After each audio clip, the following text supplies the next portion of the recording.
Milestone school এবং কলেজে বিমান বাহিনীর একটি বিমান ভেঙে পড়া, সেটায় প্রচুর মৃত্যু এবং সেটাকে কেন্দ্র করে অনেক কিছু ঘটেছে। সেই পরিস্থিতি এখনও চলছে।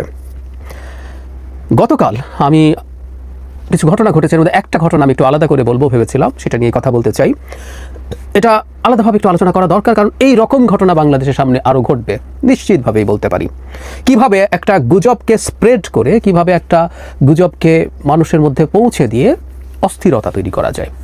গতকাল দুজন উপদেষ্টা এবং প্রধান উপদেষ্টার প্রেস সচিব গিয়েছিলেন সেই দুর্ঘটনাস্থল দেখতে। সেখানে গিয়ে তারা আটক হয়ে যান, মানে ঘেরাওয়ের শিকার হন। আটক নাই ভাবে বলবো, ঘেরাওয়ের শিকার হয়ে যান। 9 ঘন্টা, দীর্ঘ 9 ঘন্টা তারা অবরুদ্ধ ছিলেন। কখনো একটা রুমে ছিলেন, কখনো তারা বেরিয়ে আসতে গেছেন, কিন্তু স্টুডেন্টদের বাধায় তারা বেরোতে পারেননি। মানে খুবই অঘটন ঘটে যাওয়ার সম্ভাবনা ছিল। তারা আক্রান্ত হতে পারতেন শারীরিকভাবে, তারা কেউ আহত হতে পারতেন এবং আরও খারাপ কিছু হওয়ার সম্ভাবনা ছিল। প্রধান কারণ কি? অনেকগুলো ফ্যাক্টর ছিল, অনেক দাবি দেওয়া ছিল স্টুডেন্টদের, কিন্তু প্রধান একটা অভিযোগ তাদের বিরুদ্ধে ছিল, সরকারের বিরুদ্ধে ছিল। সরকার নিহতের সংখ্যা লুকাচ্ছে। মানুষ আরও বেশি মারা গেছে, অনেক বেশি মারা গেছে, কিন্তু সেটা তারা লুকাচ্ছে। আমি খেয়াল করেছি যেদিন দুর্ঘটনা হয় সেদিন রাতে ফেসবুকে মানে একেবারে প্ল্যান সিস্টেমিক এক ধরনের ক্যাম্পেইন চলেছে যে লাশ লুকানো হচ্ছে। আমরা একটু আসি, মানে এইখানে ডেড বডি লুকানো সম্ভব কিনা, সেটাকে কম করে বলা সম্ভব কিনা।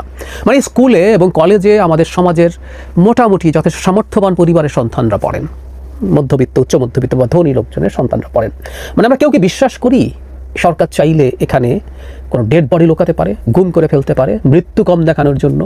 তারও আগে প্রশ্ন হচ্ছে, সরকার মৃত্যু কম দেখাবে কেন? এই সরকারের মৃত্যু কম দেখানোর কোনো দায় আছে বলে আমি মনে করি না।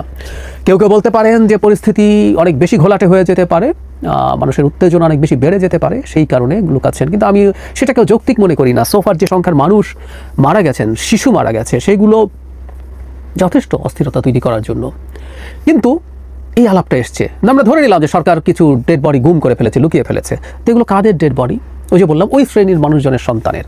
সোফা নিউজে দেখেছি 6টা ডেড বডির ঠিক শনাক্ত করা সম্ভব হয়নি এখনও। এর বাইরে ধরলাম কারো সন্তানকে পাওয়া যাচ্ছে না স্কুলের পর থেকে, তার ডেড বডিও পায়নি কোনো অভিভাবক। মানে আজকে সোশ্যাল মিডিয়ার যুগে, বিশেষ করে যে শ্রেণীটার কথা বলছি, এনারা খেটে খাওয়া গার্মেন্ট শ্রমিক নন। এনাদের প্রায় সবারই যথেষ্ট সোশ্যাল ক্যাপিটাল আছে।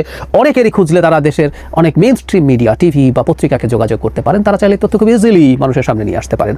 সুতরাং সরকার চাইলেও এই তথ্য গোপন থাকার কোনো কারণ ছিল না। আমি বিশ্বাস করি এর মধ্যে এরকম কিছু ঘটেনি, কিন্তু গুজবটা উঠল। এর মধ্যে একজন দায়িত্ববান মানুষ, একজন দায়িত্বশীল মানুষ এমন একটা মন্তব্য করেছেন, সেটাও খুবই সারপ্রাইজিং। এটা কেন করেছেন আমি জানি না। জামায়াতের আমির একটা সমাবেশে গিয়ে বলছেন যে এখানে 100-র মতো মানুষ মারা গেছে বলে তার ধারণা, এভাবে বলছেন। মৃতের সংখ্যা বাড়তে পারে বা বাড়বে। আমি আমার প্রথম দিনই বলেছি যে কোনো ডাক্তার জানেন, আর যারা পোড়া রোগী সম্পর্কে জানেন তারা জানেন, শুরুতে একটা অ্যাসেসমেন্ট হয়। সেই অ্যাসেসমেন্টে অনেক ক্ষেত্রে বলে ফেলা যায় যে এই রোগী আখেরে হয়তো বাঁচবেন না, খুব মিরাকুলাস কিছু না হলে। কিন্তু সেটা এক জিনিস। আর এখানেও তিনি এমন একটা মন্তব্য করলেন, আমি মনে করি তার এই ধরনের মন্তব্য দায়িত্বশীল আচরণ হয়নি। এইরকম সংকটের সময় তিনি এরকম মন্তব্য যখন করেন, তখন ওই ন্যারেটিভটা যেটা ডালপালা মিলছিল বা একটা মানে পক্ষ ছড়িয়ে দেওয়ার চেষ্টা করছিল, সেটার পালে হাওয়া দেয়। চাইলে এমনকি কেউ তাকে, তার এই মন্তব্যকে সেই চেষ্টার পার্ট হিসাবেও ইন্টারপ্রিট করতে পারে। ফেসবুকের 8-10 জন একটা কথা বলা আর জামায়াতের আমির স্বয়ং বলার মধ্যে কিন্তু পার্থক্য আছে। ফলে এই ঘটনাকে কেন্দ্র করে এই অস্থিরতা তৈরি হলো। খুব স্বাভাবিকভাবে তারা তরুণ, তারা শিশু, তাদের স্কুলে এই মর্মান্তিক ডিজাস্টার হলো, সেই ডিজাস্টারের মধ্যে বসে তারা এভাবে উত্তেজিত হতে পারেন, কারণ তাদের যদি বোধ তৈরি হয়ে যায় যে এই ঘটনাটা ঘটেছে। এবং ওই সময় তাদেরকে এই যুক্তি দিয়ে বোঝানো খুব সহজও না। আমি মানি সরকারের কমিউনিকেশন একেবারেই ভালো ছিল না। শুরু থেকে নিহত আহত কারা কী আছে সব যদি খুব সুন্দরভাবে তথ্য দিয়ে মানুষের সামনে হাজির করা হতো, তাহলে এই জিনিসগুলো ভালো হতো।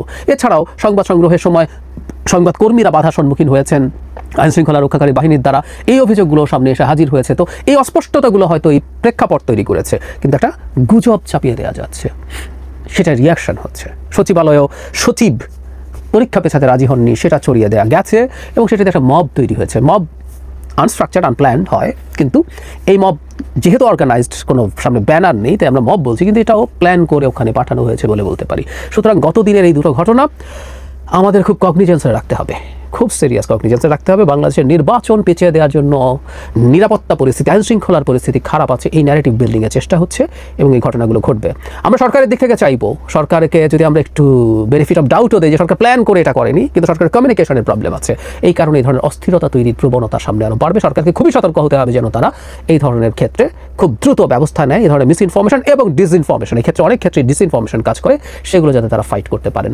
আর ক্রমাগত হতে থাকলে এই প্রশ্ন জনগণের মধ্যে এসে দাঁড়াবেই যে এটা আসলে ডেলিবারেট, এটা তাদের প্ল্যান্ড, তারা ইচ্ছে করে এটা করছেন। কারণ এই অভিযোগ সরকারের একটা অংশের বিরুদ্ধে মানুষের আছে যে তারা নির্বাচনটা ক্যাটেনি কস্ট পিছিয়ে দিতে চান। সরকার কি করবে না করবে সেটা খেয়াল রাখবো, কিন্তু আমাদের জনগণের প্রচুর সতর্ক থাকতে হবে সামনের দিনগুলোতে এবং প্রচুর শোরগোল করে যেতে হবে। আমরা খুবই টার্ময়েলের টাইমে আছি, খুবই ক্রিটিক্যাল একটা টাইম আমরা পার করছি।